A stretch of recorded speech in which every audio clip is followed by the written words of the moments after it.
গ'ল আৰু এই লিখিত পৰীক্ষাত যিসকলে উত্তীৰ্ণ হ'ল, যিসকলে কাট অফ নম্বৰ পাবলৈ সক্ষম হ'ল, তেওঁলোকৰ তালিকা 6 মাৰ্চ তাৰিখে আৰক্ষী বিভাগে প্ৰকাশ কৰিব।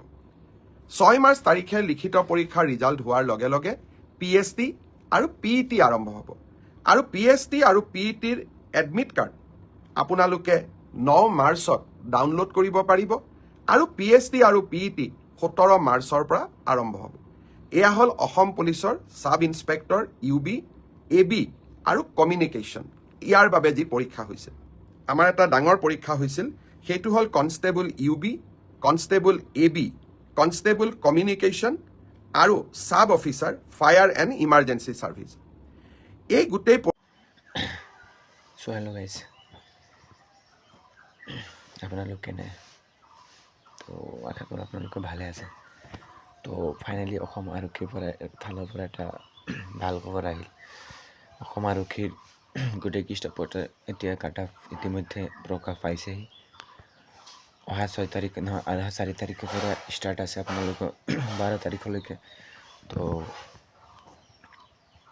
চাৰ্জাৰ কট অফত নাম আহিছে, তো 4 তাৰিখৰ পৰা 12ৰ ভিতৰত এডমিট কাৰ্ড ডাউনলোড কৰিব পাৰিব। চ' হেমন্ত ছাৰে এইটো ভিডিঅ' ক্লিপটো চাই লোৱা। সাব ইন্সপেক্টৰ আমাৰ UB, AB, কমিউনিকেশ্যন এই তিনিটা ক্ষেত্ৰত অসম আৰক্ষীয়ে সাব ইন্সপেক্টৰ পোষ্টৰ পৰীক্ষা পাতিছিল। ইয়াত পদ আছিল 203টা।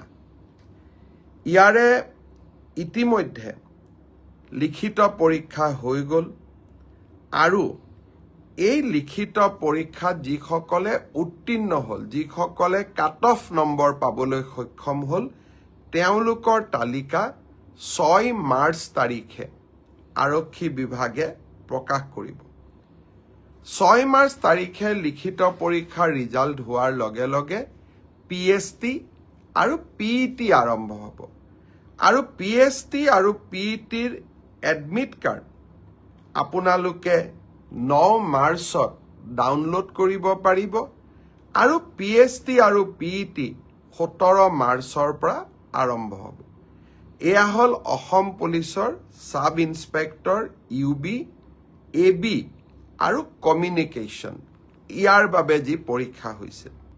আমাৰ এটা ডাঙৰ পৰীক্ষা হৈছিল, সেইটো হ'ল constable UB, constable AB, constable communication আৰু sub officer fire and emergency service.